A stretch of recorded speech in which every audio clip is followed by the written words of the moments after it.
विशाल की नौकरी को आज 1 महीना पूरा हुआ था। उसकी सैलरी उसके हाथ में आ गई थी। विशाल बहुत खुश था।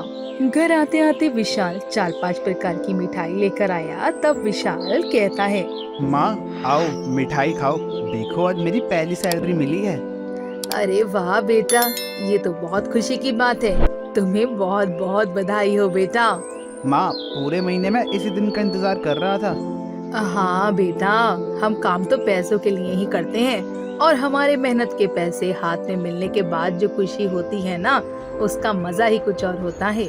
लेकिन बेटा, अब तुम पैसे कमाने लगे हो तो उसे ठीक से खर्च करना भी सीख लो।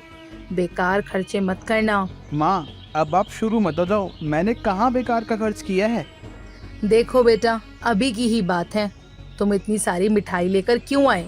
घर में तो सिर्फ हम दोनों ही हैं। एक ही मिठाई ले आते, मुंह मीठा होना जरूरी है बस। बाकी सब मिठाई बेकार ही हो गई है ना। माँ, जितनी बड़ी खुशी उतनी मिठाई। उसमें बेकार का खर्च नहीं है। आप मिठाई खाइए और खुशियाँ मनाइए। सीमा की बात का विशाल पर कुछ असर नहीं हुआ। 2 महीनों के बाद विशाल बहुत महंगी घड़ी खरीदता है। जब सीमा उसे चाय का कप दे रही थी, तब सीमा कहती है, अरे बेटा, ये तुम्हारी घड़ी तो नहीं दिख रही है, अभी खरीदी क्या? हाँ माँ। अरे बहुत महंगी लग रही है। हाँ, 30,000 की है। क्या 30,000? इतनी महंगी? तुम क्यों बेकार में पैसे बर्बाद कर रहे हो विशाल? माँ, मुझे महीने के 1 लाख रुपए मिलते हैं। उसमें से मैंने कुछ अपने ऊपर खर्च भी कर दिए, तो क्या बिगड़ गया? आप ना मुझे बार बार टोका मत कीजिए। अ, लेकिन बेटा, बेटा मेरी बात तो सुन। सीमा की बात ना सुनते हुए विशाल घर से चला गया। ऐसे ही अगले महीने विशाल ने घर के लिए नया फर्नीचर मंगवाया। तब भी सीमा ने उसे समझाया, लेकिन विशाल कोई सुनने को राजी नहीं था। फिर एक दिन विशाल ने सीमा के पास जाकर उसकी आंखों पर पट्टी बांध दी और उसे बाहर ले आया। बेटा, ये क्या कर रहा है? अरे कहाँ ले जा रहा है मुझे? और ये पट्टी क्यों बांधी है तुमने? रुको माँ, अभी पता चलेगा। विशाल ने सीमा की आंखों की पट्टी निकाली। सामने देखकर सीमा की आंखें खुली की खुली रह गईं। सीमा के सामने एक नई नवेली चमचमाती कार खड़ी थी। बेटा, ये किसकी गाड़ी है? हमारी है माँ। हमारी? हाँ माँ, कैसे लगा आपको मेरा सरप्राइज? लग गया ना झटका? कार तो अच्छी है बेटा, लेकिन इतनी महंगी कार खरीदने के लिए तुम्हारे पास इतने पैसे कहाँ से आए? ये तो कम से कम 7-8 लाख की होगी। हाँ माँ, 7 लाख की है। थोड़े पैसे डाउन पेमेंट से दिए हैं और बाकी की ईएमआई में चुका दूंगा हर महीने। अरे लेकिन बेटा, इतनी भी क्या जल्दी थी तुम्हें कार लेने की? अभी तुम्हारी नौकरी लगे 1 साल भी नहीं हुआ है। 1-2 साल रुककर कार खरीद लेते। बस माँ, आपको तो मौका चाहिए मुझे सुनाने का। ये नहीं कि बेटे ने इतनी महंगी चीज खरीदी है तो उसकी खुशी मनाए, बेटे पर नाज करे। लेकिन नहीं, आपको तो बस हर चीज में कंजूसी करनी है। बचपन से देखता आया हूँ, हर चीज में आपने सिर्फ कंजूसी की है। अगर मैं कभी 100 रुपए का खिलौना भी मांगू ना, तो आप सिर्फ मुझे 50 वाले दिलवा देती थी। मुझे बड़े होटल में जाकर खाना होता था तो आप मुझे गोलगप्पे के ठेले पर ले जाती थी। इतनी कंजूसी करके क्या मिला आपको माँ? आपके पास पैसे होते हुए भी आपने कभी खर्च नहीं किए। लेकिन मुझे तो करने दीजिए। मैं आपको आखिरी बार कह रहा हूँ माँ, मुझे यूँ बार बार टोका मत कीजिए। मेरे पैसे मुझे अपने हिसाब से खर्च करने का पूरा हक है। आप आपके विचार मुझ पर मत थोपिए प्लीज। मैं आपका हाथ जोड़ता हूँ। जैसे तुम्हें ठीक लगे बेटा। फिर कुछ दिनों के बाद विशाल अपने दोस्तों से फोन पर बात कर रहा था। हाँ यार, सब तैयारी हो चुकी है। बॉस से छुट्टी भी ले ली।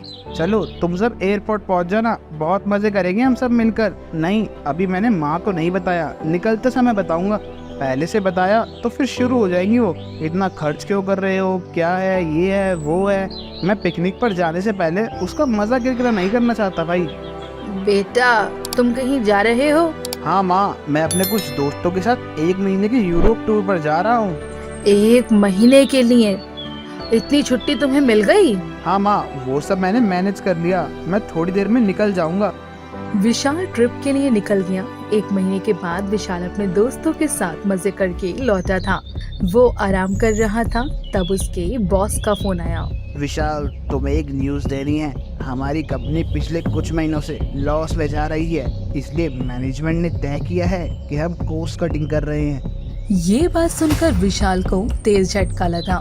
इसलिए हम कुछ एम्प्लॉयज को निकाल रहे हैं और अनफॉर्चुनेटली उस लिस्ट में तुम्हारा भी नाम निकला है। क्या सर प्लीज ऐसा मत कीजिए सर, मैं तो इतना अच्छा काम कर रहा हूँ, मुझे क्यों निकाल रही है मैनेजमेंट? आप उनसे कुछ कहिए ना। मैं कुछ नहीं कर सकता हूँ विशाल, तुम्हें कल से ऑफिस आने की जरूरत नहीं है। बॉस ने फोन रख दिया और विशाल के हाथ से उसका फोन नीचे गिर गया। तब उसकी माँ कहती है, क्या हुआ बेटा, तुम इतने मायूस क्यों लग रहे हो? क्या कहूँ माँ, अभी मेरे बॉस का फोन आया था, उन्होंने कहा कि मुझे कंपनी से निकाल दिया गया है, कल से ऑफिस आने की जरूरत नहीं है। क्या? लेकिन वो लोग ऐसा कैसे कर सकते हैं? क्या पता माँ, लेकिन अब मैं क्या करूँ, कार की ईएमआई देनी है, यूरोप ट्रिप के लिए पर्सनल लोन लिया था वो भी चुकाना है, कैसे मैनेज होगा सब खर्चा? विशाल अपना सर पकड़कर बैठा था।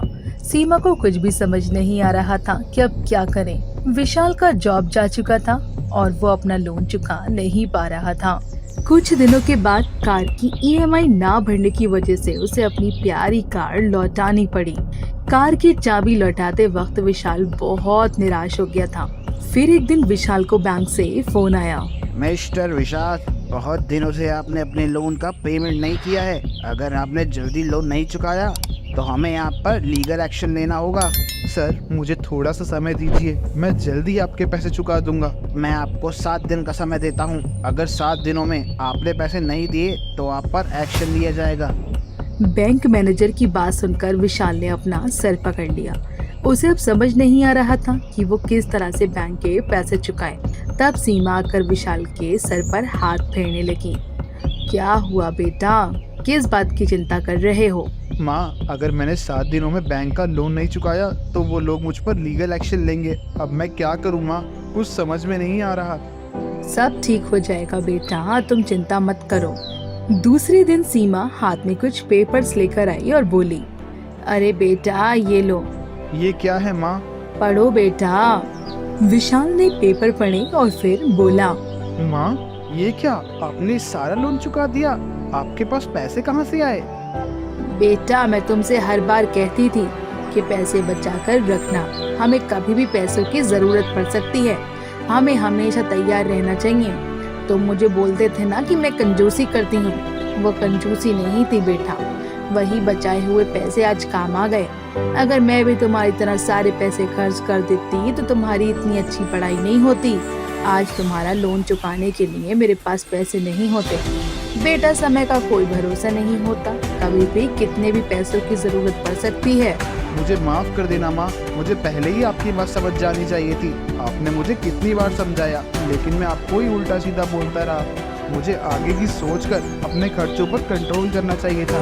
अगर मैंने आपकी बात मानी होती तो मुझ पर आज ये नौबत नहीं आती। मैं आज के बाद पैसे संभाल कर खर्च करूँगा माँ। कुछ दिनों के बाद विशाल को दूसरी जॉब मिल गई। इस जॉब में भी उसे अच्छी तनख्वाह मिल रही थी, लेकिन पिछली बार के बुरे अनुभव के बाद अब विशाल ने पैसे बचाना सीख लिया था। उसने सारे के सारे बेकार खर्चे बंद कर दिए थे। उसे सीख मिल गई थी कि पैसों को किस तरह खर्च करना चाहिए और अपनी जरूरत को समझना चाहिए।